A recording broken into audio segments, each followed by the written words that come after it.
Eile oli erakonna laiendatud eesseisus, põhjalikult arutati erakonna poliitikat ja erakonna ideoloogilist platvormi. Ja seisukoht põhimõtteline võeti, et Eesti rahvuslike huvide teenimise nimel peab erakond võtma oma keskseks missiooniks Eesti rahvusriigi säilimise. Rahvusriigi säilimine peab olema praegu väga segases julgeolekupoliitilises, immigratsioonilises, aga ka meie väärtushoiakuid proovile panevas maailmas tugev ja selge platvorm. Eesti rahvusriik. Ei sellest ei tolligi tagasi. Ja see tähendab, et selle peegeldusena võeti vastu ka põhimõtteline seisukoht erakonnakaaslastele anda arutamiseks ka muuta erakonna nime, mis peegeldaks selgemalt selle platvormi väljendusena rahvusriigi eest seismist, ehk siis nimena erakond Isamaa. Isamaa on üks ja Isamaa huvides peab meie erakond ka tegutsema. Ma arvan, et see on niisugune tõsine teema, mida tasub arutada ja loomulikult me ka arutame enne siis 2. juunil ees seisvat erakonna suurkogu, kus tulevad põhimõttelised küsimused, aga ennekõike ideoloogilised küsimused arutamisele ja otsustamisele. Nüüd selles valitsuskoalitsioonis üks pingelisemaid küsimusi oli järgmise 4 aasta riigieelarve strateegia kokkupanek ja meie erakonnal olid seal väga selged seisukohad. Esiteks, praegusest majanduslikust olukorrast johtuvalt peab olema ühemõtteline seisukoht, et eelarve tuleb viia tasakaalu. Ja me saavutasime selle seisukoha, järgmisel 4 aastal on eelarve vähemalt tasakaalus, me loodame ka ülejäänud. Teiseks, selge seisukoht, et järgmise 4 aasta jooksul Eestis tuleb kehtestada ühtegi uut maksu. Selgelt see seisukoht sai vastu võetud ja kinnitatud. Kolmandaks, et järgmisel aastal planeeritud see täiendav alkoholiaktsiis, see tuleb tühistada. See seisukoht sai samuti vastu võetud. Neljandaks, et meil oli selle koalitsiooni moodustamisel oli ette nähtud üks eraldi programm, riigikaitseinvesteeringute programm, täiendavalt 2%-le riigikaitse kulutada. Ja mida see riigikaitsekulutuste programm endas sisaldab? See sisaldas tegelikult vajadus hankida laskemoona, mürske, padruneid. Et ei saa olla niisugust olukorda, kui tekib võimalik sõjaline kriis, et meil on jagub moona ainult paariks päevaks. Siis tegelikult kaotavad ju ka relvad, mida me oleme soetanud oma mõtte. Ja seetõttu 60 miljonit eurot eraldati, aga õhus oli see, mis saab järgnevate aastate jooksul. Ja nüüd reedel sai vastu võetud põhimõtteline otsus, et see riigikaitseinvesteeringute programm jätkub püsivalt, täiendavalt sinna läheb 40 miljonit eurot, et me saame selgelt öelda, et Eesti sõduritel peab olema varus piisav moon. Sest kui algab kriis, siis ükski maailma riik enam teineteisele padruneid ka ei müü, sest kõigil läheb ise endal. Siis ei ole enam juttu sellega kauplemisest. Ja väga oluline mälupoliitiline põhimõte oli see, et me Leoga olime ka meeldiv tseremoonia oli kolmapäeval niisugune Patarei vanglasse rajatava kommunismi ohvrite muuseumi idee ja arhitektuuri konkursi tulemuste selgitamine. Ja üllatus, võitjaks sai Jaapani arhitekt. Nii kaugelt siis arhitekt ka selle lahenduse pakkus välja ja reedel valitsus leidis ka rahalised vahendid selle projekti rahastamiseks. Kokku 3 miljoni euro ulatuses täiendavalt nähakse ette järgmise 4 aasta rahalised palud. Need on niisugused praktilised poliitilised otsused. Nüüd välisagendi seadusest. Et minu lähtekoht on see, et Eesti on praegu infosõja keskkonnas ja mitte ainult Eesti, vaid kõik lääneriigid on infosõja keskkonnas Putini Venemaaga. Ja see infosõja keskkonna lähem perspektiiv ei ole mitte selline, et see peaks kuidagi raugema või leevenema, vaid paraku me näeme, et surve tugevneb. Sest kui me vaatame seda Kremli käekirja, siis teatud murrang Putini hoiakus toimus kusagil aasta 2003-2004 pöördel, ja sellest alates on ta oma sisepoliitilise võimul püsimise niisuguse psühholoogilise platvormi üles ehitanud vastasseisule läänemaailmaga. Venemaa on taga kiusatud ja oma impeeriumi missioone kandev riik ning lääneriigid ümbritsevad teda niisuguse ohtliku vallina, kes soovivad Venemaa huve kahjustada. Ja kui seda perspektiivi silmas pidada, siis kõik need agressiooniaktid üksikuna, mida Venemaa on korda saatnud, olgu Gruusias, olgu Krimmi hõivamisena, olgu Donbassis või kas või seesama oma endise spiooni mürgitamine Inglismaa, need asetuvad ühte selgesse võtmesse, et nende agressiivsus mõte ongi esile kutsuda lääneriikide negatiivset reaktsioone, mis omakorda mõjub vene inimestele. Ja vene ühiskonnale kahtlemata on mõjunud sellised, ma vaatasin viimast küsitlust, mis seal vene lehtedes oli ja need sõltumatud uuringufirmad tegid, ja 80% vene inimestest usub, et mingisugust mürgitamist ei olnud või mürgitasid inglased ise selle vene spiooni ära. Ja see on see kontekst, mida me peame tajuma ja me teame, et nagu narkomaanias on paraka ju see, nii on ka ühiskondlikul või laiemalt sotsiaalsel teadvusel, et tuleb suurendada doose, et mõju oleks piisav. Et ta saavutaks oma tulemuse. Ja see tähendab seda, et kui 2007. aastal mäletate, Eesti vastu kasutati seda küberrünnakuid, eks ole, et oli meil pankadel, lehtedel, kodulehed maas, siis tänapäeva Putini Venemaa tegevust vaadates see tundub naljaasi. Praegu mürgitatakse inimesi, sõidetakse tankidega ja see peetakse sõda Süürias ja see ei ole enam kahtlemata selline tasakeel. Ja nüüd selles infosõja keskkonnas minu seisukoht on selline, et Eesti, aga ka teised lääneriigid peavad seda Venemaa mõjuagentide tegevust tõkestada. Ja lähtekohaks mu mõttele on Ameerika Ühendriikides 1938. aastal vastu võetud mõjuagentide seadus, mida Ameerika Ühendriikide kongress võttis vastu just nimelt tõkestamaks Natsi-Saksamaa propagandat. Natsi-Saksamaa hakkas maksma erinevatele organisatsioonidele raha, et nad Ameerika Ühendriikide territooriumil külvaksid segadust, teeksid natslikku propagandat ja püüaksid üles osta siis ka Ameerika poliitikat, et nad ajaksid seal siis Natsi-Saksamaa meelset poliitikat. Ja tõsiasi on see, et demokraatliku riigina, õigusriigina meil riigil lasub hoolsuskohustus, et ühiskond ja ajakirjandus oleks teadlik sellest, kes ajab missuguseid asju meie maal. Ja seetõttu ma olen välja pakkunud ühe kontseptsiooni, ma saatsin selle kooskõlastamisele ka meie kaitsepolitseile, siseministeeriumile, kaitseministeeriumile, mille mõte lühidalt on selles, et meile vaenuliku positsiooniga riikide, nende riikide kataloog on, ma arvan, loomulikult ei ole ülemäära pikk, Põhja-Korea agente meil väga palju ei ole, aga Venemaa, Valgevene ennekõike silmas pidades, et kui selle riigi käest raha saab või kaudselt raha saab isik või tema mõju all olev isik omab mingit poliitilist agendat või soovi meie ühiskondlikku arvamust mõjutada, siis ta peab tegelikkuses oma rahaallikad, oma iseenda olemasolu ja samuti ka siis oma tegevused avalikult deklareerida, avalikult registris deklareerida. Ja kui ta seda ei tee, siis on see sanktsioneeritud. Kahtlemata minimaalsem sanktsioon on see, et tema tegevust on siis riigil õiguspäraste vahenditega tõkestada. Loomulikult see idee on juba hakatud kisama, et õigusvastane või kohatu ja miks seda üldse vaja on.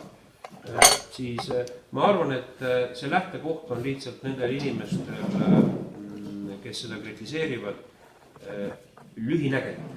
Nad ei mõista seda, et kui me oleme infosõja keskkonnas, siis meie riigi elementaarne hoolsuskohustus lisaks laskemoona soetamisele on ka see, et me kaitseme ennast informatsiooniliste rünnakute eest. Ja kõige parem kaitse demokraatlikus riigis, kus informatsioon liigub vabalt, mingeid füüsilisi piire me ehitada sellele ju tõkestada ei saa, on tegelikult see, et me sunnime vähemalt formaalse seaduse nõudega seda isikute ringi ennast paljastada. Ja loomulikult selle alla kuuluvad ka Venemaa mõjutustegevust viljelevad või Vene riigi poolt rahastatud kõik meediaväljaanded. Ilma tingimustega peab see olema lähtekohaks. Nii et ma oletan, et see arutelu selle seaduse ümber saab olema tõsine, kuid minu lähtekoht on, et sellise rahvusliku julgeoleku huvides on see vältimatu samm, mida astuda. Ja veelgi enam, ma kindlasti kavatsen seda ideed tutvustada ka oma kolleegidele, teistele Euroopa Liidu justiitsministritele. Kahtlemata parim lahendus oleks seda teha üle-euroopalise meetme. Ja meiega ühines LLE-s, väga meil näha, LL, kes on ka Konstantin Pätsi muuseumi pikaaegne vedaja, on mul teade, et ma täna rääkisin just riigisekretäriga, kes ütles, et ta parandab Trivini mingi kirja, Trivini väliste kirja, aga kirja sisu on üks ja ühene, et Vabariigi valitsus langetaks lõpuks selle otsuse ja rajaks Konstantin Pätsi ausamba Eesti Vabariigi 100. sünnipäev. Ja see on niisugune põhimõtteline väärtusotsus. Ma tean, et loomulikult on ju väga vastakaid seisukohti selle üle, mis puudutas Pätsi rolli 1939. aastal ja 1940. aastal. Kuid me oma rahva, oma riigi loomise lugu meil ei ole võimalik läbi kriipsutada. Ja seal kerkib kuldse leheküljena Pätsi isik edasi, mehena, kes kahtlemata andis hindamatu panuse nii riigi sõjalisse kaitsmisse kui ka riigi ideesse. Ja siin ei saa olla, ma arvan, sammugi taganemist selles küsimuses ja põhimõtteliselt otsus on vastu võetud ja ma loodan, et lähiajal me käivitame selle protsessi Eesti Vabariigi pealinnas pöördumatu. Et need on niisugused tõsised teemad ja loomulikult meil Venemaa ei maga. Ma ei tea, kas te panite tähele, hiljuti oli uudis, et andis Putin Tallinna nime ühele Venemaa lennuväe polgule. Minu on täitsa üllatav. Putinil muud ei ole teha, omal valimised käivad ja mingisuguse Venemaa polgu nimetab Tallinna nimed. Aga Venemaa infooperatsioonid on väga osavad. Mis selle taga on? Nimelt, koolijuhuslikult ma sain teada, et nendele lenduritele, kes on siis selle polgu nii-öelda õigusjärglase üksusest, olid 1944. aastast, on tegelikult paigutatud hauataaflid, kedagi seal füüsiliselt maetud ei ole, aga mälestustaaflid on paigutatud Maarjamäel. See aktsioon on mõeldud välja just nimelt meie rajatava kommunismi ohvrite memoriaali diskrediteerimiseks või teatud viitsütikuga miini ja pingete kolde sinna sisse juba kodeerimiseks. Ja ma palusin lasta teha ka ühe õiendi, mis puudutas seda Maarjamäe veneaegset memoriaali. Ja siin on olnud tegelikult ka, mul ei ole mingisugust, mind on veidikena mind üllatanud meie arhitektide hoiakud, et otse kui tegemist on aegumatu kunsti šedöövriga.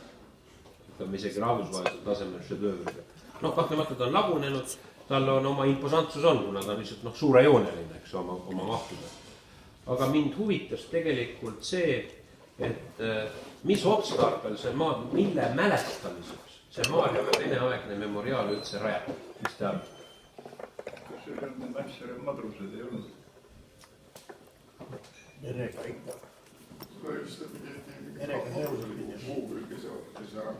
See Nikonov, see oli Harkus. Nikonovi põletamine toimus Harkuse, olid pärast Pirita rannas. see Nikonovi see püst või see. Teil on õigus, et ma lasin analüüsi õiendi teha sõjamuuseumil ja tuli välja, et Vene ajal ei olnud ülemustel muud teha, kui iga 10 aasta tagant muuta selle memoriaali tähendust. Oli, et siis Keskkomitee büroo võttis vastu uusi otsuseid. Esialgselt rajati ta neile Naissaarel maha lastud madustele siis, töörahva kommuuni. Siis teisena omandas ta tähenduse jääretkele, mis tegelikult oli lihtsalt Nõukogude kontrolli all olevate laevade ümberpaigutamine Saksa vägede eest.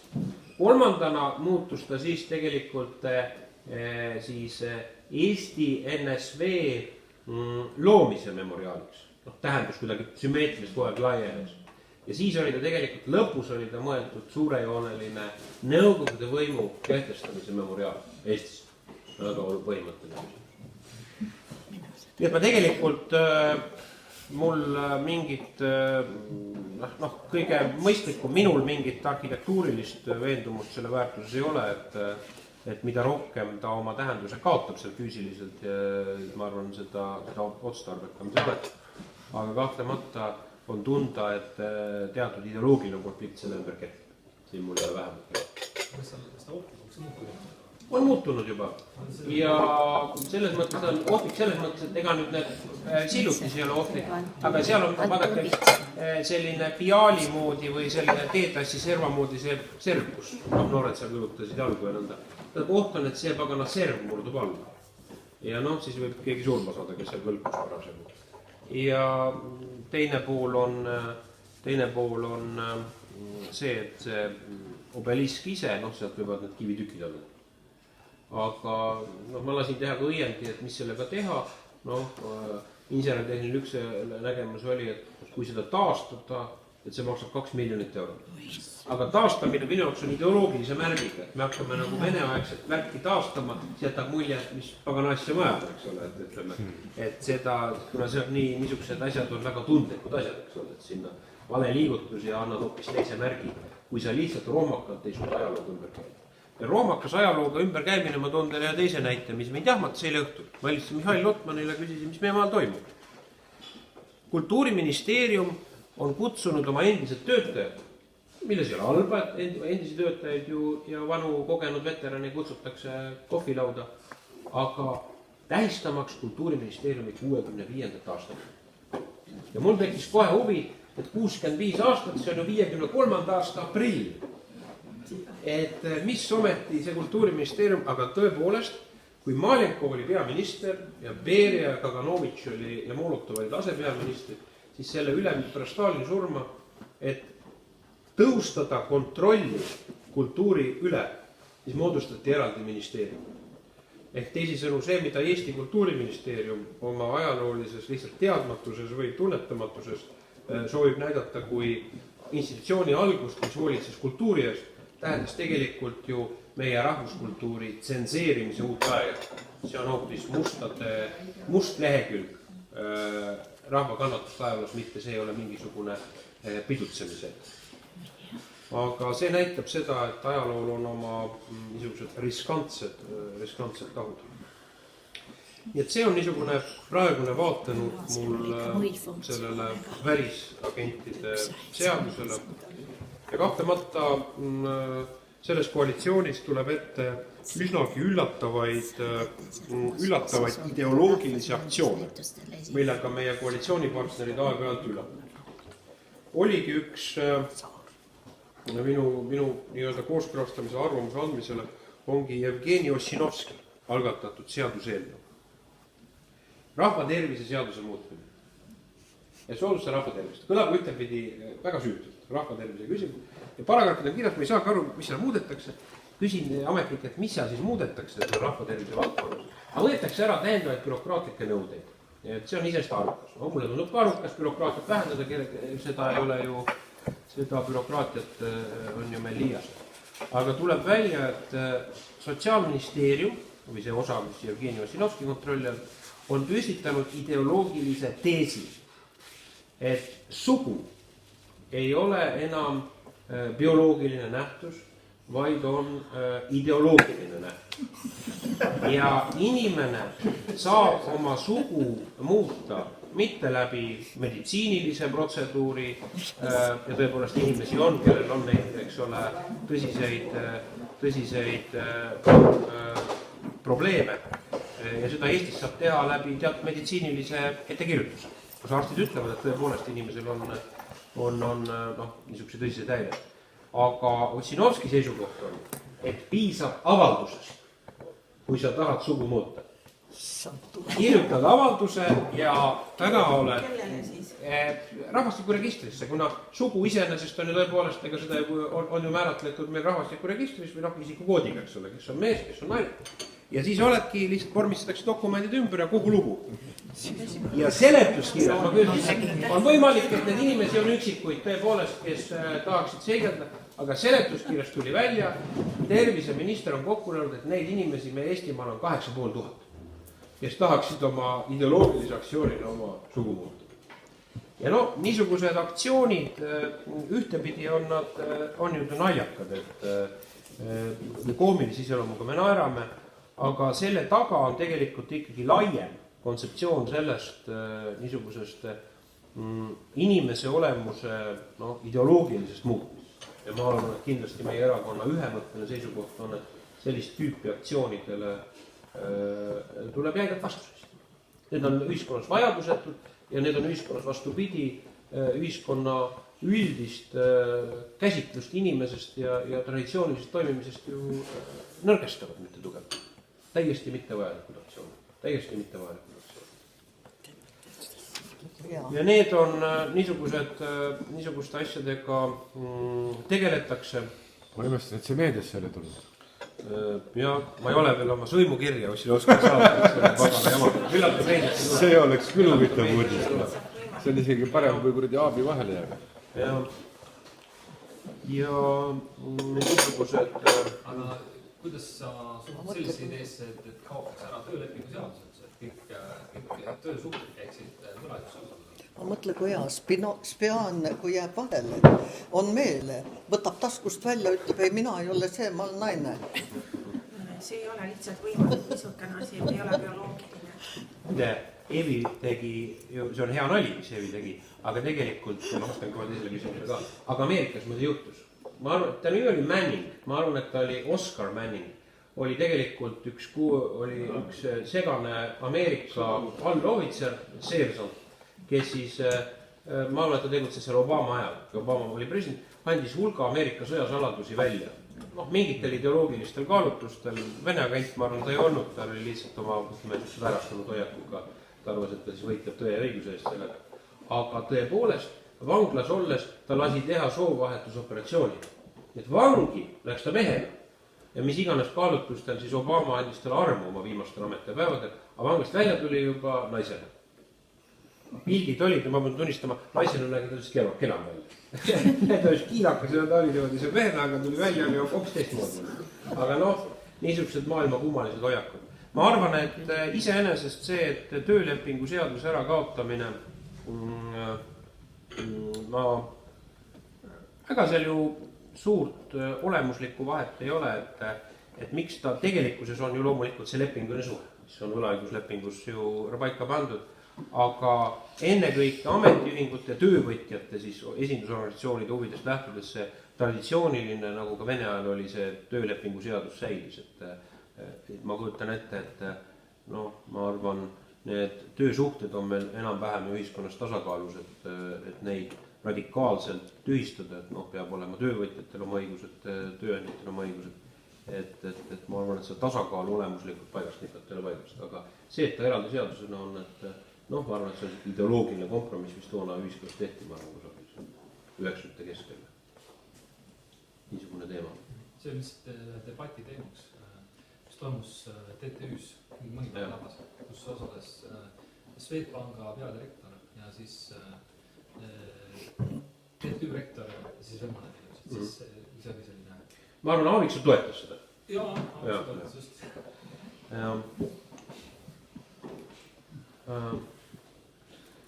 Kuidas neil see keskmise kiiruse mõõtjate paigaldamine, kas sellel on mingit perspektiivi?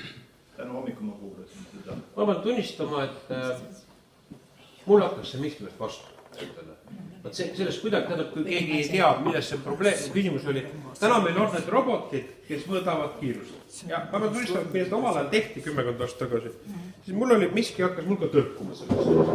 Aga noh, ta iseenesest oli raske sellega vastu vaielda, et ta ju tõepoolest inimene kihutab, siis masin seda tuvastab, kui õigusrikkumine olnud. Ja nüüd on idee tulnud, et kui sa oletame, et hakkad sõitma Tallinn-Tartu maantee, 5. kilomeetril selle sama pilt autost ära ja siis, kui sa 100. kilomeetril oled selle sama autoga. Ja siis, kui selgub, et sul on vahepeal olnud, noh, masin arvutada, eks ole, 20 minuti või 30 minutiga oled seal läbinud, et siis tegelikult oled, eeldus võetakse, et sa oled, isegi kui sa sõidad läbi õige normaalkiirusega sellest pildistavast aparaadist, et sa siis oled ületanud kiirust. See mingit pidi, ma pean tunnistama, minu jaoks on nagu veidikene sellise Orwelli suure venna loogika. Et riik jälgib minu liikumistrajektoori ja kui see trajektoor on karistava iseloomuga, siis ma saan nagu anonüümselt, minu sõiduk või selle kaudu ka mina saan karistada. Et teisisõnu, järgmine mõte ju sellest oleks ju see, et kõige lihtsam oleks kõigile autodele, ma arvan, et see on suhteliselt odav, paigutada ju karbikesed, mis mõõdavad kogu aeg kiirust. Et sellisel juhul ei oleks üldse probleemi. Et on karbikene ja näitab minu kiiruse ära. Ja sellest järgmine samm võiks ju olla see, et võiks ehitada autosid, mis ei saagi piirkiirust ületada. Sellest järgmine idee on selles, et maksuametil anda vaba ligipääs kõikide inimeste pangarvetele ja sa saavad vabalt maksu kehtestada, kui ta näeb mingid lihtsalt summad. Kogu aeg keri. Et nendel mina seda oma ülesandeks olen pidanud, et seista vastu, et mulle meeldib, et riik oma jõuga saab ennast kehtestada, kohtlike kurjategijad maksustada ja oma jõudu maksma panna, kui seda on vajalik. Aga üldiselt ma näen seda, et riigiasutused, nad tahavad omale saada võimu juurde. See on instinkt, mis ma arvan on kõigis maailma riikides nii, demokraatlikes või ebademokraatlikes. Ja siis ma olengi võtnud, et Justiitsministeeriumi ülesanne on seda kaitsta, inimeste õigus. No näide oli see, mida Anvelt käis välja ka, siseminister, oli sama teema, mis puudutas seda munitsipaalpolitsei õigusite andmist. Noh, ma ütlesin, et munitsipaalpolitseile tähendab õigus. Aga mis õigusi sa mõtled? Ütleb, et kainestusmaja võiks pidada munitsipaalpolitsei. Selle vastu mul ei ole. Praegu peavad kainestusmaja Tallinnas on 40 riigi politseinikku peavad kinni. Need joodikuid seal lohistada kongidesse, ma arvan, seda võib vabalt teha. Võiks teha turvafirma, võiks teha munitsipaalpolitsei. Aga siis ta ütleb edasi, võiks ka õigus kasutada käeraudu avalikus kohas liikumisel. Et kinni pidada inimesed. Võtan, ma olen nii. Mulle see tõrgus väidike, et need munitsipaalpolitseinikud raudu pole. Mida veel? Ka elektrišokirelva. No ma ütlen, mis veel? Õigus inimeste keha õõnsustes läbiotsimisi läbi viia. Siis ma küsin, aga mis seda õigust vaja on avaliku korra kaitsel? Tänaval lohistatakse mind kuhugi ära käeraudus ja sest niisugust riigikontrolli järelevat nagu politseinikule on ja nende munitsipaalpolitseinikule ei ole. Ja ma selge seisukoht oli, et ma ütlesin, jätame ära. Ei hakka selle jamaga tegelema, ei ehita riigis niisugust tüüpi eraarmeed, kes võib meid lohistada kuhugi kehaõõnsuste läbiotsimiseks käeraudus. Ma vabandan, kes see ettepaneku tegi? Siseministeerium. Aga riik saab anda mingisugused nõud, et näiteks kainestusmaja ainult neile. Ei, ma kirjutasin vastu kirjad, ma ütlesin, minul ei ole vastu, et riigipolitseinikud peavad korda tänaval, joodikuid valvata, ei ole vaja. Aga on niisugused tõsised nägemused on. Kas selle maanteel kiirutamise ja selle liiklusklaaratuures arvan, et see maantee keskmine kiirus ei olegi nii suur probleem, et seal käib Sul on pikk käsi, üks proua kuidagi see kultuur on meil kuidagi väga käest ära. Et pigem peaks kuidagi liiklusjärelevalve kliimates parandama.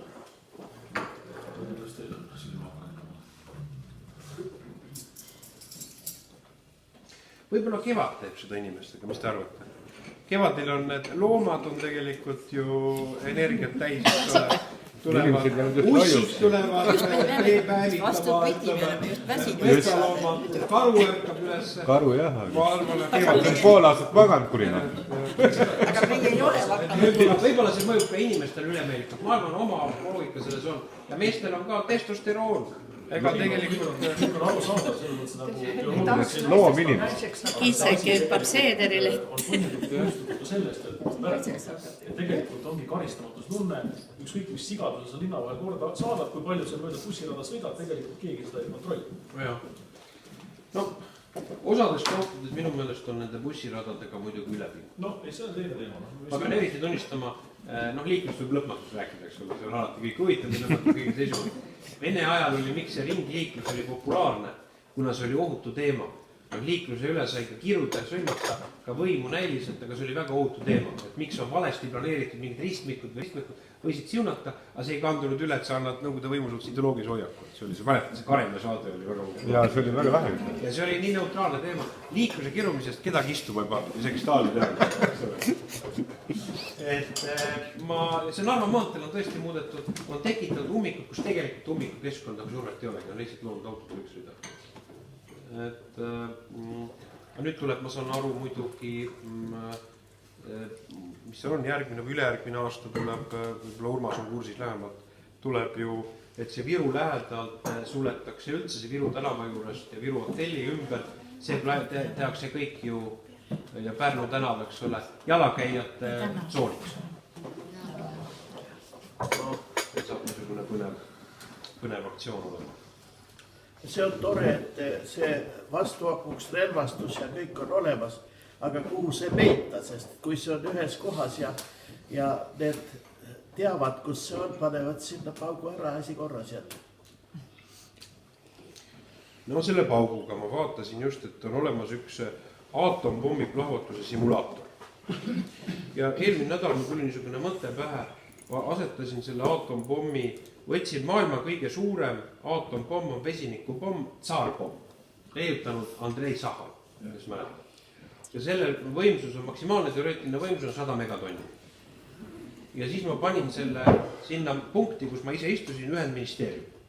Et oli, et kui lastakse mitme kilomeetri kõrgusel õhus plahvatama, siis eks ole, ja ma vaatasin, et kus tema raadius on, mis meist siis saab, Eesti rahvast, kui see vedasid laseksid selle tsaarpommi.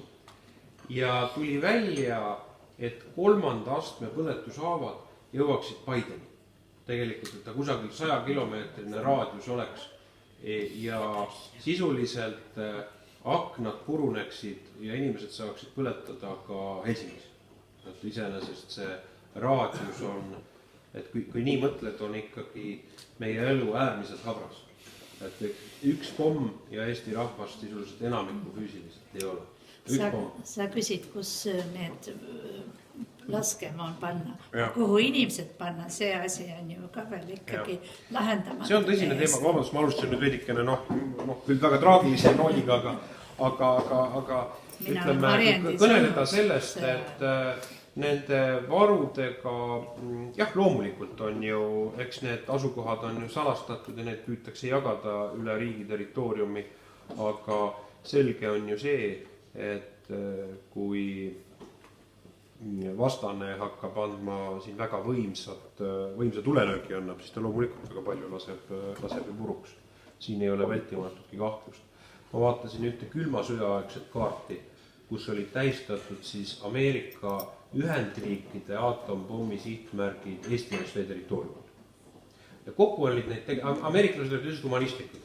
Nad neid kohti täpselt ei rihtinud, kus on inimesed elavad. Aga nad rihtisid, põhimärksõna oli neil tegelikult lennuväljad.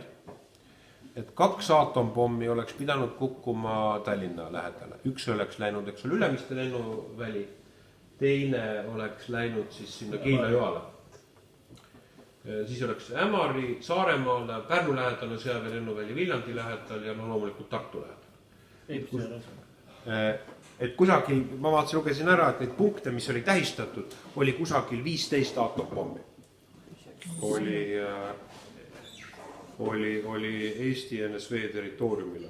Nii palju, nii väikse. Palju, jah. Ja, aga kokku oli neid külma sõja ajal kuskil enne, kui hakkasid need kahepoolsed tuumarelvade vähendamise lepingud, oli Nõukogude Liidul oli kusagil 30 000 lahendut maksimaalselt, mida tuli võimalik välja lasta, Ameerika Ühendriikidel 20 000. Ja noh, siis ma vaatasin ka kaarti, mida ameeriklased prognoosisid, aga nad ka praegu prognoosivad, et kui Venemaa annab tuumalöögi Ameerika Ühendriigi territooriumile, et seal, no jumal, seal oli nagu kirbusitt oli Ameerika täis. Ja seal oli siis, kui me räägime idaranniku linnadest seal, siis seal oli nõnda, et punkte ei olnud võimalik eristada, seal oli kõik valgus kokku üheks suurteks punasteks laikudeks.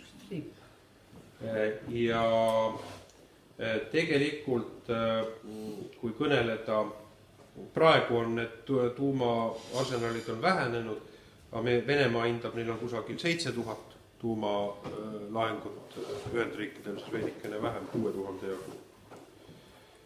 Ja kahtlemata Ameerika Ühendriigid ilma asjata ei tunne muret Hiina arengule. See on määramatu jõud, aga me teame seda, et ta on kahtlemata saavutab maailmas, on aja küsimus, kus ta muutub number 1 riigis. Ja ma vaatasin, et ka maailma võimaliku rahvaarvuta seda on juba täna, maailma majandusjõuna on ta tegelikult inimpõlve perspektiivis ta mööndub Ameerika Ühendriikidest, ka rahvusvahelise kaubavahetuse, sisemajanduse kogutoodangu mõttes. Ja noh, kolmas loogika, mis on sõjaline võimekus. Ja sõjalise võimekuse puhul aastaks 2030 ennustatakse, et Hiina paneb siis, ütleme, oma ostujõu järgi rohkem raha relvastusse kui Ameerika Ühendriigid. Tegelikult sõjalise jõuna ta on muutunud number 1. Juba täna on väga oluline niisugune konkurentsi tagaja või ka globaalne spionaaž, kuidas meid kosmosest kuulatakse pealt, on kusagil 250 sõjalist satelliiti. Ja need jagunevadki tegelikult 3 riigi vahel suures plaanis. Väiksematel riikidel on mõni üksik seal, ongi Hiina, Venemaa ja Ameerika Ühendriigid. Ja eks Hiina mõju kasvab ja sellega seoses loomulikult on see tõsiselt muret tekitav probleem Ameerika Ühendriikidele. Nad saavad aru, et oma niisuguse hegemooni rolli nad kaotavad gloobus. Hegemooni rolli nad kaotavad ja meie jaoks on ju põhiküsimus on selles, et mida see tähendab niisuguse meie arusaamale inimese vabadusest ja heaolust, mida see tähendab tegelikult tulevikus. Üks asi on 30 aasta plaanist, teine on 100 aasta plaanist. Kui riigid, kellel tegelikult niisugune demokraatliku õigusriiklik instinkt ei ole suugi mitte alusväärtuseks, muutuvad maailmas üha mõjukamaks ja kaalukamaks. Ja kahtlemata see teemade ring on äärmiselt tõsine. Kas seesama teema, et Hiina on pidev probleem ressurssidega ja pidev probleem nagu maaga. Samal ajal kõrval on suur lai Venemaa, kus on oluliselt vähem rahvast. Ja kui ta muutub selliseks superjõuks, kas selle teki nendel omavahel mingit huvi Venemaa suure ala. No, eks see Venemaa saabki aru, et ta suudab seda kontrollida oma, ongi siis tuumaheidutusega ja sõjalise jõuga, eks ole. Tal muid vahendeid ei ole. Aga ma vaatasin, et mulle üllatuslikult ma eelmine nädal lugesin ühest faktist, mida ma olnudki teadlik, et mida siis jällegi Ameerika Ühendriigide avalikustest hiljem oma luureraportite järgi, et mäletatavasti, kui oli see kuulus Kariibi kriis, kus Nõukogude Liit plaanis viia oma tuumarelvad või tuumalõhkepead Kuubale, kus nad oleks siis saanud tegelikult keskparakettidena tegevusraadiusse sisuliselt pool Ameerika Ühendriikide territooriumi. Ameeriklased tahtsid seda siis laevadega tõkestada ja siis tuli välja, et venelastel oli üks tuumaallveelaev, oli vee all. Aga ameeriklased tegid vee peal selle vea, et nad hakkasid teda siis oma raadiosegajatega häirima. Ja siis oli, aga enne kui ta oli vee alla läinud, siis need Ameerika sõjalaevad tulid talle külje alla ja siis allveelaeval vee all, niisugune päris huvitav täitsa kunstilise filmi süžee, hakati pidama venelaste tuumaallveelaeva meeskond hakkas arutama, ei tea, kas üleval käib sõda või ei käi. Ja venelaste tuumaallveelaeval kehtis põhimõte, et tuleb vastu võtta otsus, et peavad 3 laeva juhtkonda kuuluvad isikud peavad kõik olema nõus tuumarelva kasutamisel. See oli siis laeva komander arusaadavalt, asetäitja poliitalal ja siis tegelikult veel üks kõrge vanem ohvitser. et kui need kaks lähevad segaseks või tahavad kodumaa reeta, siis kolmas ikka kontrollib ära. Ja siis oligi huvitav olukord, kus juhtkonnal hääletasid ka kogu meeskonnaga. Ja meeskond leidis, et küllap on sõda lahti läinud. Ja tegelikkuses ka komandöör ja asetäitja poliitalane ütlesid, et põrutame tuumapommist sellele nendele ameeriklaste laevadele, kes üleval on. Aga üks ohvitser, hiljem ta sai kiirituse, suri tegelikult 80 aasta lõpul, tegelikkuses siis ütles, et ta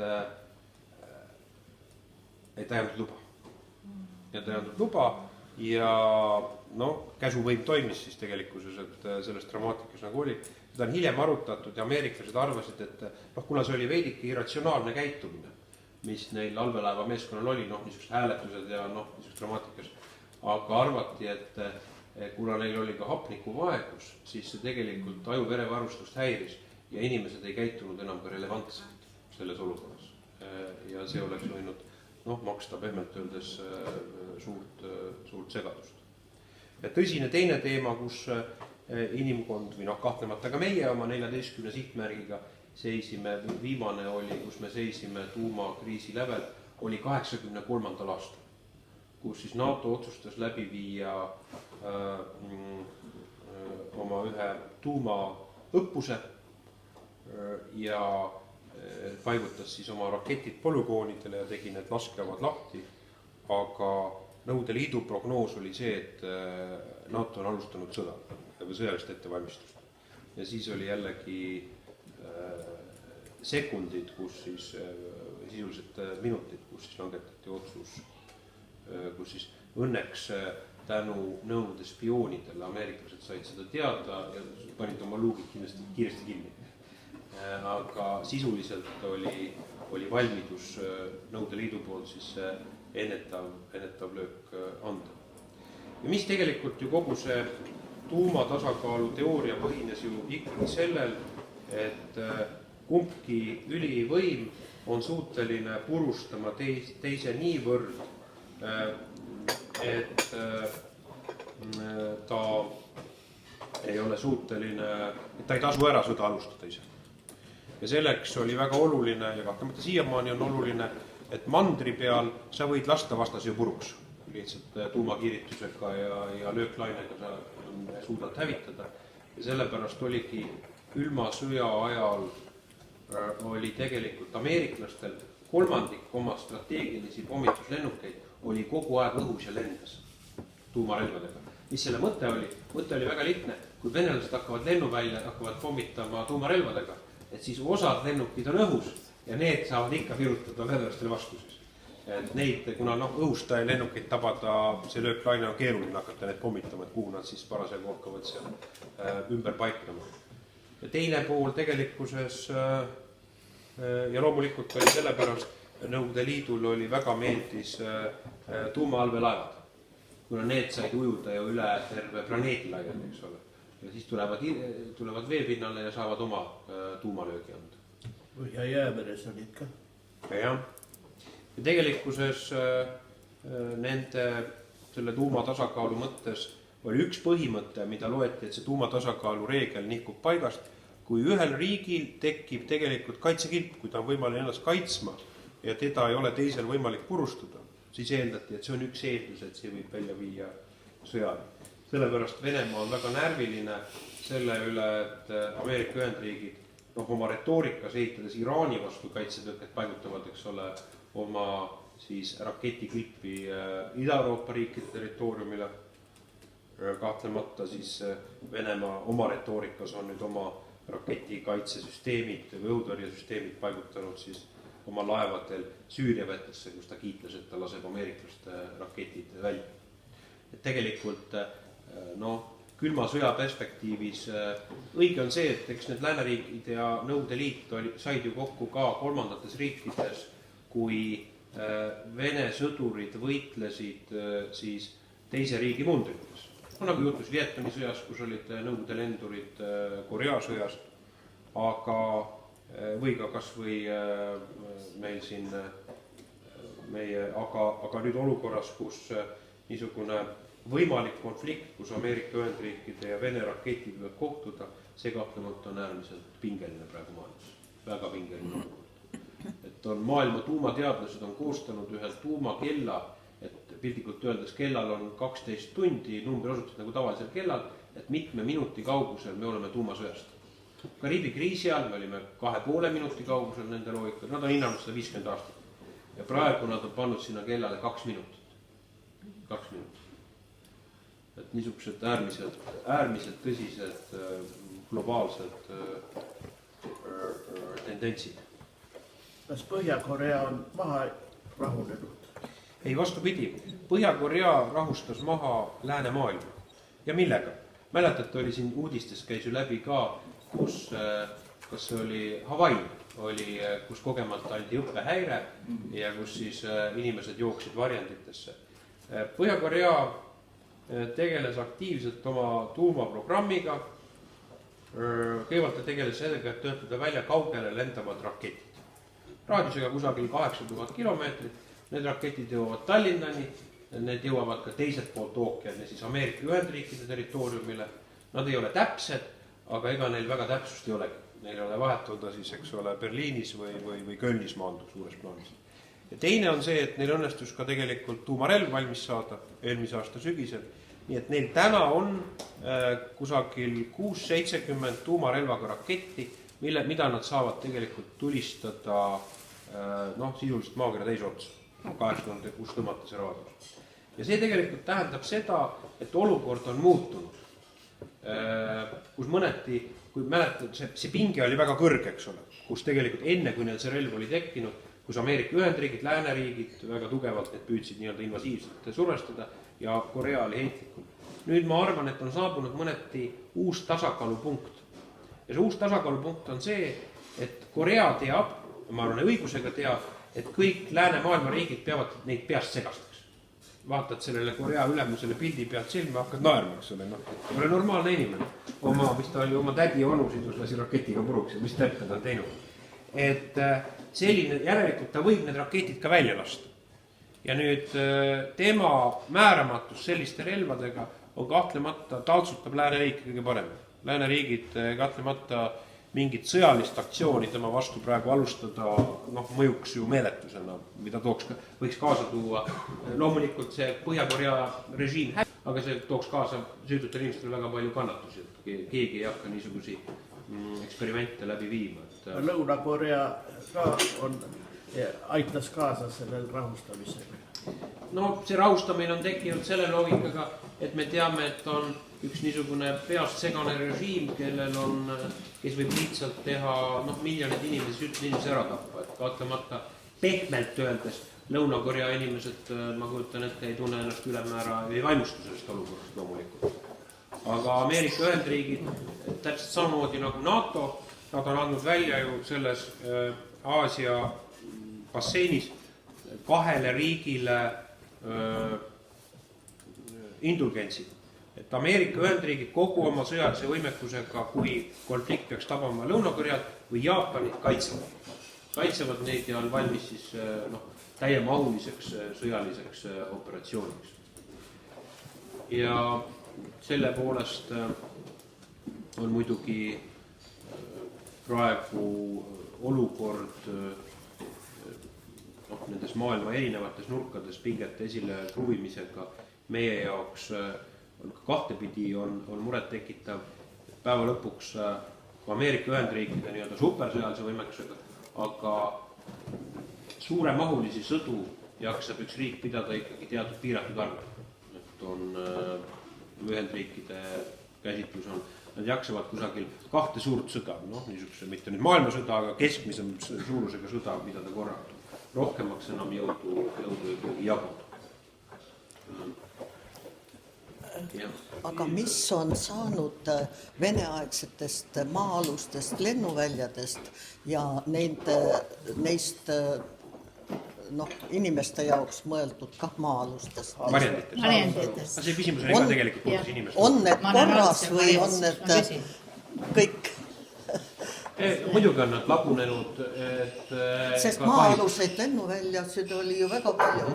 Keila, Joan, Karksis, siis siinpool Viljandit, kus mina tean, kus nad tõusid maa alt lendu.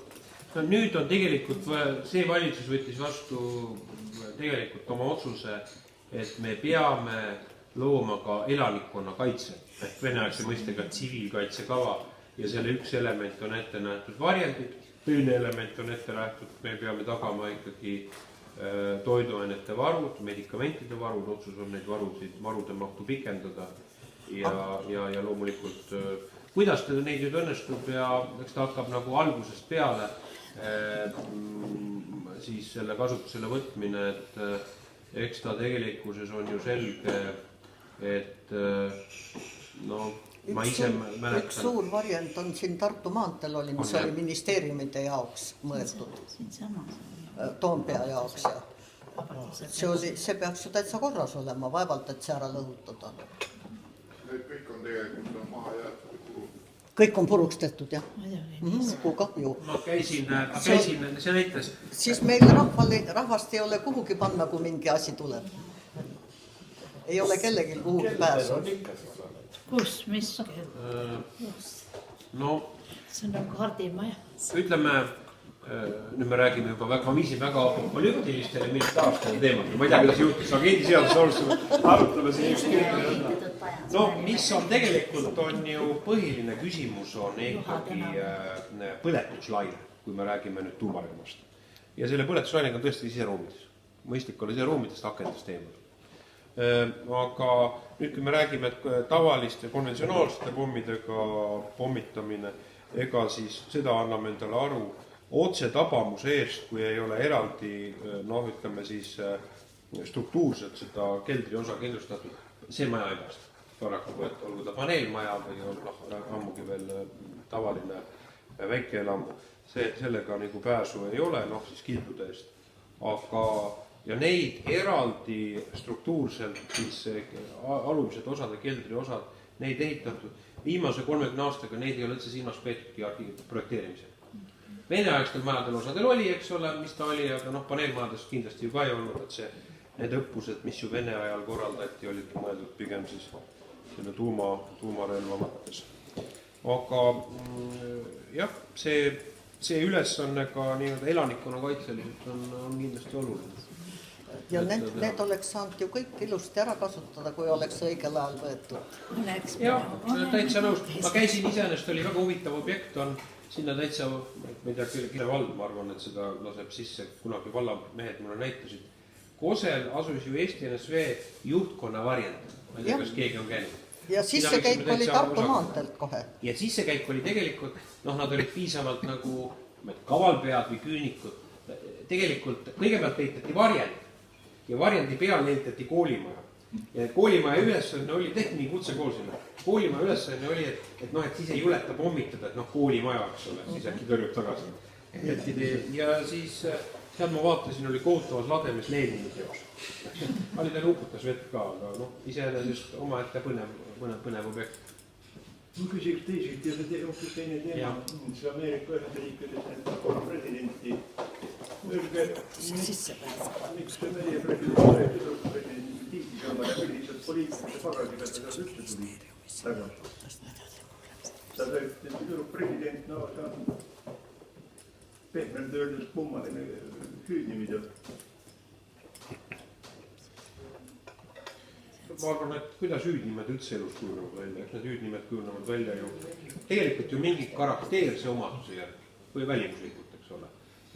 Vahel ka hüüdnimesid, mis on tabavalt inimese isiksuslike kvaliteetile suunatud, aga pigem antakse hüüdnimesi välimuslikult.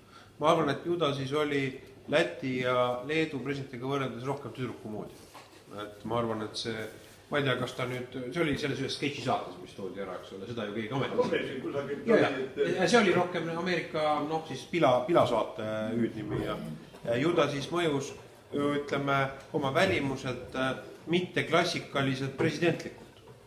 Eks ole, et Ameerika Ühendriikides presidendid on pigem ju hilises keskeas mehed, hallide juustega, valge särgiga ja Ameerika ajaloos esimest korda daam soovis saada presidendiks ja ega ta ei olnud ju ka tüdruku vanus. 69 aastat. Mul oleks küsimus, mis puudutab MTÜ-de seadust. nagu mittetulundusühingute seadus. Et vot sa räägid seda, et noh, et seesama see mõjutustegevus ja meetlustegevus seadus on. Et MTÜ-de, vastavalt MTÜ-de seadusele, MTÜ-de liikmeid välja arvatud need, kes on siis parteide liikmed.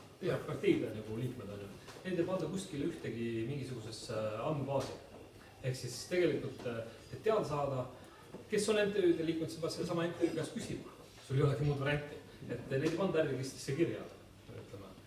Kas on nagu liikunud mõtted, et panna need kirja ikkagi, et oleks aru saada, kes siis on MTÜ liige, kes ei ole? Tähendab, üks loogika on, kus nad tekivad ja sealt on tagurpidi tekkinud probleem kirikutel. On nimelt, et kui üldkoosoleku protokoll pead esitama nimede kaupa tegelikult inimesed ja kirikud on selle peale läinud närvi ja me tegime eraldi muudatus, et ei pea kirikute puhul koguduste üldkoosoleku liikmete protokolli, kuna usuline kuuluvus on väga intiimne asi. Ja kogudused ei taha, et nende liikmete nimed oleks kõigile näha seal registris, eks ole, et saaks sorida, et oled sa koguduse liige või mitte. Noh, paljudel nüüd kolmandatel inimestele väga huvi pakub, aga nad tajuvad seal teatud oma privaatsuse tõrjena. Eriti tundlikud on muidugi näiteks juudi puhul. No jah, et see on niisugune tõsine teema. Aga kui arvulauale tahad, siis pead ikka nime kirja panema. Igal minul on viirus. See on nii sama ilusti suhus. Mitte ainult nime. Aga mõtle ikkagi enam, MTÜ-sid on ju mingid sellised, Eesti turismifirmade liit, sul on seal 20 turismifirmad liikmed. No mõtled sellisest, et kui oleks siis vähemalt juriidist isikust liikmed, et paneks need kirja, siis oleks mingi arusaamine, kes liikmed on. Muidu väga keeruline isegi tuvastada, et kas su enda organisatsioon on selle liige või ei ole. Sellepärast, et sa pead hakkama kui see on tegelikult sellise sisemise kultuuri küsimus. Väga paljudel MTÜ-del ongi liikmete nimekiri kohe nii-öelda seal ees. Näiteks kaubandus-tööstuskoda, kus on nii-öelda suuremad ettevõtted. Meie puhul näiteks teadlikult seda nimekiri avaldanud ja miks? Sellepärast, et kolmandad isikud on väga kavalad ja hakatakse helistama. Minul on teile broketti müüa, ega te õli ei soovi. Mul tulid väga head küttealud. Ma tahaks teie maja korda teha jube ja hinnaga ja inimesid väsitatakse ära. Seetõttu nad ei ole huvitatud, et olla nagu kogu aeg olemas, sest teenusepakkujad hakkavad seda olukorda ära kasutama. No seda küll, aga samas, kui ütleme, kui sa oled osaühingu omanik, osaomanik või siis sa oled nagu äriregistris kirjas, kuni 10% on osalust, aga et seal sa oled näha, samamoodi sa oled näha, kui sa oled osaühingu juhatuse liige või MTÜ juhatuse liige, siis on näha, aga siis... Sest inimene ise teab, kas ta on liige, sest selle kohta on mingi alus. Reeglina avaldus ja vastu võetud. See isik ise teab, kas ta on liige või ei ole. Ja organisatsioon teab ka ise. Nüüd on see küsimus, kas seda peab ka avalikustama. Ma küsiks ka midagi. Agentide seaduse küsimus samamoodi. Ja see võib kindlasti olema täielik ründ. See on õige mõte. Muidu sul on see sama, et sa avaldad mingid rahalised panustajad võib-olla, aga sul tegelikult ei ole aru saama, kes selle MTÜ-ga tegutseb. Need, ja okei. Kui sa nagu nii keeruliseks juba lähed, siis küll nemad mõtlevad uue teega. Sa võid sinna panna aktsist põhk on ju. Ma läks päevakorra teema juurde veel agentide asi. Ma saan aru individuaalselt, need on kes salaagendid ja mõjuagendid ja ükski. Aga mismoodi nende Vene, näiteks öelge mulle 1 või 2 punkti, et mis te nende Vene meediakanalitega teete, mis punktid te sinna seadusesse näiteks paneksite? Ma arvan, et see loomulikult läheks ka meediaväljaannetele ja põhimõte on selles, et nad peavad täielikult andma ülevaate, mis on nende poliitiline agenda ja milline on nende riiklik rahastus. Nad peavad oma tegevuse kirjeldama. Ma arvan, et see on vähim, mida me saame nõuda. Et kahtlemata mul oli siin teistsugune vaade, kui see Ukraina kriisi ajal Läti ja Leedu käitusid teistmoodi. Mina tegin ka ettepaneku, et see eriti just see RTR, Venemaa riiklik kesktelevisioon, ajalooline kesktelevisiooni õigusjärglane. See telekanal edastas ju meie rahvale totaalselt sõjapropaganda. Palju Eesti inimestel nüüd tühja selleks ju nagu vesi selga, aga ässitas ju kohalikke meie vene inimesi. ja niisuguse seltskonnaga ei ole mõtet. Ma nägin see Russia Today, mis on siis ingliskeelne Vene propagandakanal, kavalate jällegi juriidiliste manöövritega tõmmati Washingtoni piirkonnas lihtsalt juhtmed välja. Lihtsalt Ameerika Ühendriikide poolt. Ja nendes küsimustes ma arvan, et demokraatlikud riigid peavad ka mingisuguse loomulikult õigusriikliku moel, aga näitama oma jõud. Ei saa olla lihtsalt nagu lammas tapale. Või Eesti üksi haukub, mis? Ei, üksi haukumisel loomulikult ei ole oma mõtet, aga enam tähelepanu, et väga oluline arutelu oli valitsuses ju just nimelt selle Skripali mürgitamisega seoses saata ka meie riigi poolt üks Vene diplomaat välja. Et ütleme, et me näitame sellega oma solidaarsust.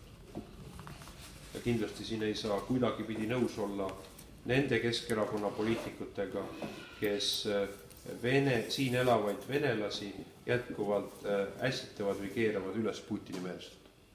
See on täiesti lubamatud aktsioonid.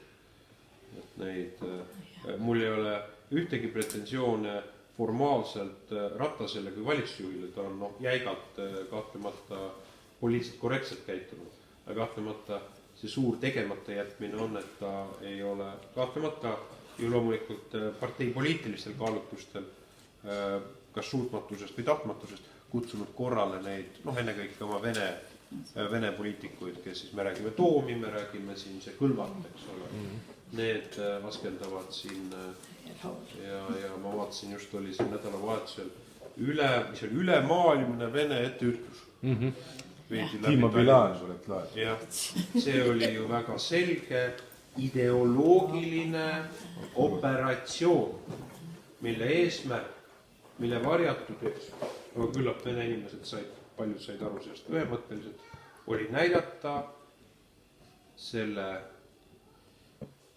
sammuga, et venelaste kui härrasrahva roll, siin ei olnud seda ülemuslikku rolli. Sellel oli oma ideoloogiline positsioon ja seda eesmärki ta küllap kahetsusväärselt saavutas. Ja meil seisavad ees kahtlemata siin tõsised sammud vene koolide üleminekul eesti keelele. Täielikus mahus kutsekoolid peavad minema üle 2020. aasta 1. septembriks.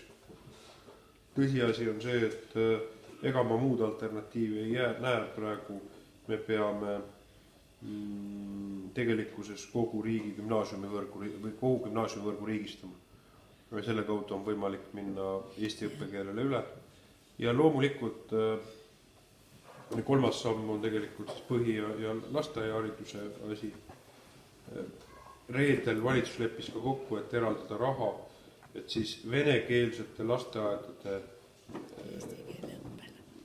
mitte õppele, vaid veidike kaugem isegi, vaid sellele mõttele, et kehtestada reegel, et lisaks õppele ka nende venekeelsetes lasteaedades lastega oleks olemas kasvataja, kes suhtleb, tean, et teisisõnu kakskeelseks, et on kasvatajad, kes hakkavad nendega suhtlema eesti keeles.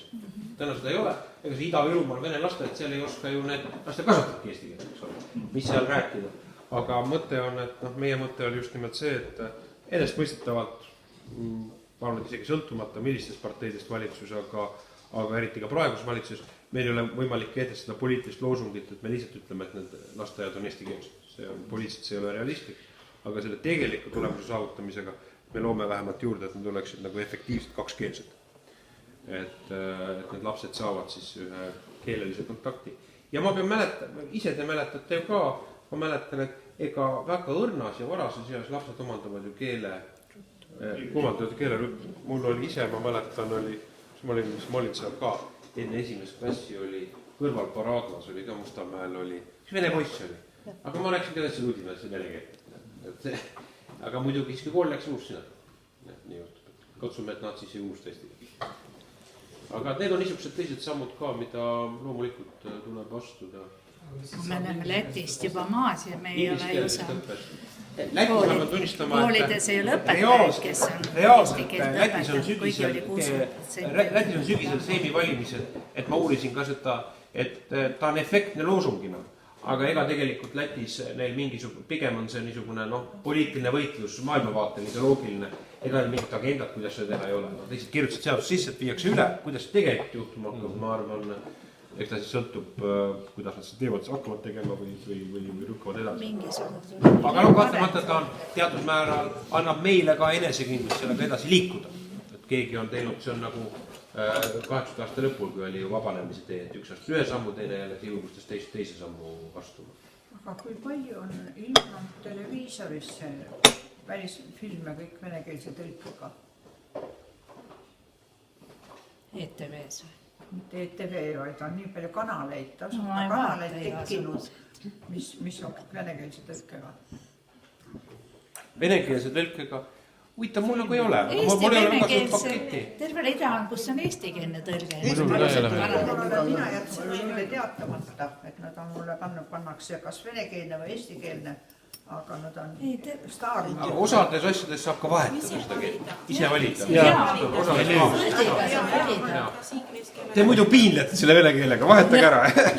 Ärge viinake ennast, ärge viinake. Ei, ma ei piinle. Aga see on... Järsku ühel päeval oli kõik olid venekeelsed. See oligi. Ei, see on mingi muu jama seal. See on mingi muu asi. Minul küll ei ole. Mul ei ole muidugi telekat ka. Minul ei anna rahu see ideoloogiline sugu, sellepärast ja see on ju bioloogiliselt määratud, sellepärast see on geneetiliselt, kas sul on Y-kromosoomide kombinatsioon määrab ju soo, seal ei saa ju keegi öelda Ossinovski, et see ei ole bioloogiline. Kuidas Sotsiaalministeerium niisugune mõte üldse kõlapinda leidnud, see on ka mõned arstid ka ju veel tööl. Aga see on ideoloogiline operatsioon ja ma ei saa öelda seda, et otse kui sellel ei oleks nagu laiemat ühiskondlikku platvormi teistes maailma riikides. Et see oli Põhjamaades on see näide ja ega Ameerika Ühendriikide valimistel, presidendi valimistel kujutame ette nüüd maailma võimsam riik, tuumariik, elukogenud poliitikud, seal Clinton ja ütleme siis ka elukogenud inimene, ärimees Trump ja debateeriti ka sellel teemal, mis puudutas Ameerika Ühendriikidesse teema kerkesi teise nurga alt, et kui loogiliselt loen ennast vastassugupoolde kuuluvaks, siis millises tualetis ma käin. Et tundub täiesti absurdne tegelikkusest just ja tegelikult on, ütleme siis, et sooneutraalne tualett selles loogikas, et inimene ise valib oma ideoloogilise suunitluse järgi, ütleme siis, millises tualeti osas ta käib, see on täiesti suur poliitiline võitluse teema oli. Trump konservatiivina oli loomulikult selle vastu, ütles, et tema seda ei toeta. Ja siis demokraadid olid, käsitlesid seda, kui sellistel asjadele rikutakse külge niisugused suured ka isikuvabadustest võitluse ideoloogiline perspektiiv. Et mida meeldib teha sellisele seltskonnale, et luua niisugune moraalne platvorm, võrrelda seda siis neegrite vabastamisega piltlikult samamoodi, mida see loomulikult ju sellises mastaabis isikuvabaduste küsimusega tegemist ei ole ja pigem on see tõsise võitluse diskrediteerimine. Et Ameerika Ühendriigid on muidugi selles mõttes, kahtlemata nad kehtestavad selles debatis see, mida meie hakkame siin 5 aastat hiljem pidama, Ameerika Ühendriigid on loovad seda keskkonda. Ja nad loovad seda keskkonda selles oma poliitilise korrektsuse ruumis oma väga valulise mineviku tõttu. Me võime öelda, et me elasime üle Vene aja, palju inimestel seal põhiõigusi oli, aga ma kujutan ette meie teadvuse jaoks oleks raske ette kujutada näiteks, et nagu neil oli 60 aastal mustanahalised ei tohtinud, eks ole, bussis, eks ole, istuda. Tunduks meile inimlikult mõeldamatuga. Vene keskkonnas tõsi küll kaude loomulikult oli ju inimesi orjastati ja alandati Eesti inimesi, aga nemad neil olid need valikud demokraatliku riigina, eks ole, kus nad alles ennast määratlesid ja niisugused, ja need tagajärjed on andnud neile väga niisugusega mõneti haiglase sellise poliitilise tasakaalu otsimise keskkonna, mis ma arvan, viib tegelikult ju karikatuurini välja. Ja loomulikult ta kutsub inimestes esile meelepaha, aga kahtlemata ka leitakse sellele väga tugev hulk oma poolehoidjad, kes tundub, et nad tegutsevad idealistlikel, rahvavalgustuslikel, rahvavabaduslikel kaalutlustel nende peidikute ustedega, mis bioloogiline mäng soovib, aga bioloogiliselt on ta kimedatud, et seda ei saa veitada. Ei, mina olen kaugel sellest heitada, ei ole isegi mult niimoodi, et ma rääkisin Ossinovski seid, ma ei reklaaminud oma ega ma ei mõtlegi, ma mõtlen ise, kuidas ta teeb see mõte eitada bioloogilist ja X ja Y kromosomi. Selle taga on tegelikult ju loomulikult teine mõttekäik. Et näiliselt, nende peldikute üle kakelda tundub ju pisiasi või kakelda ka selle ekstreemse valiku üle, kas sugu on ideoloogiline või siis füsioloogiline nähtus. Aga tegelikult selle taga on muu kontseptsioon laiemalt. See tähendab tegelikult kõige moraalne relativism.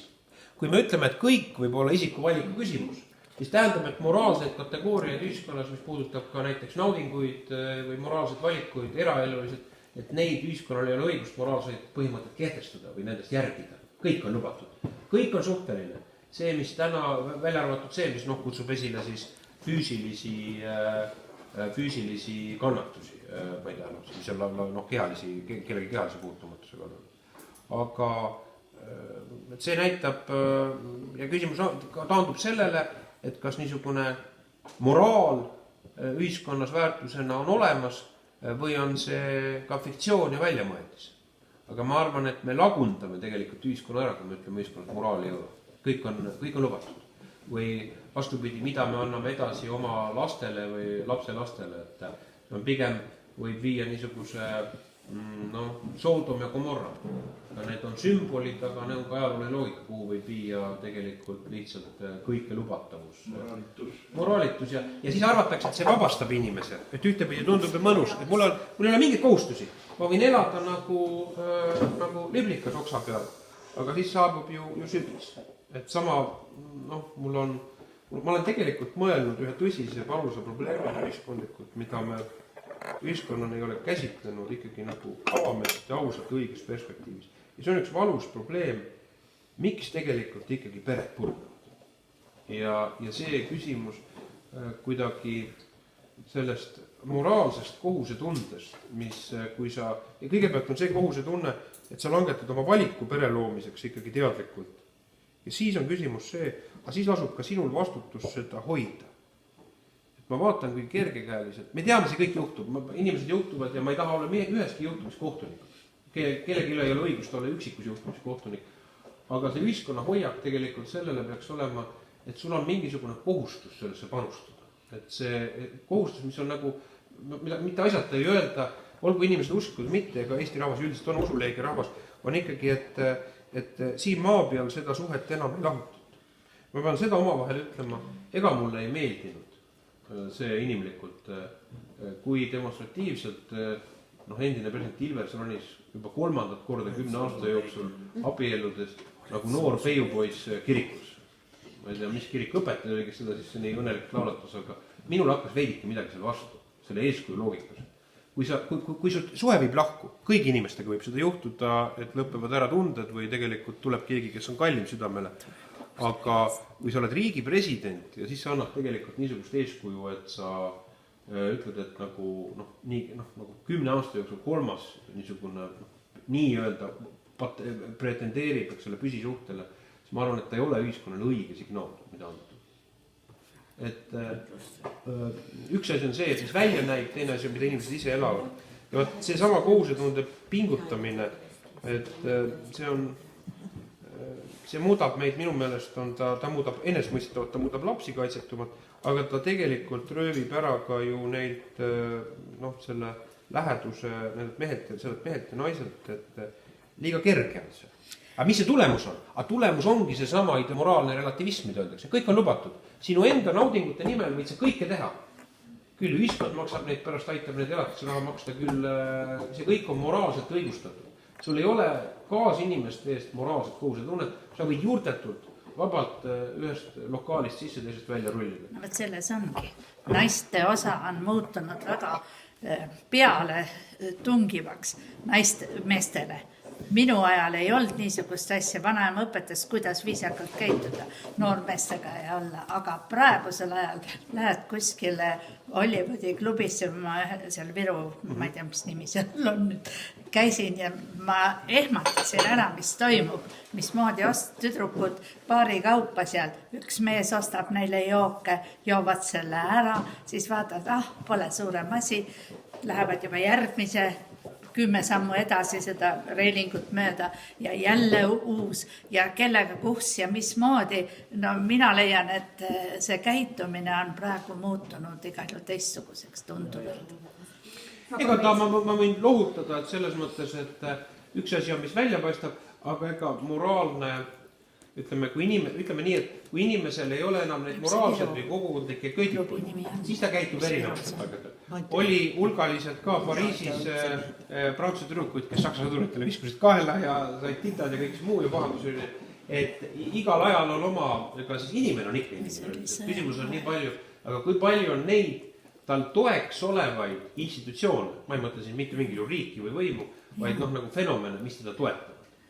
Et tegelikult ma olen mõelnud sellele, miks kuritegevused see on ja ennekõike, kus ta on suurem ja väiksem. Ma olen ikka ühele lähendusele jõudnud, et ta on teatud geneetika teatud kitsastes sektorites, mis puutub vägivaldsus.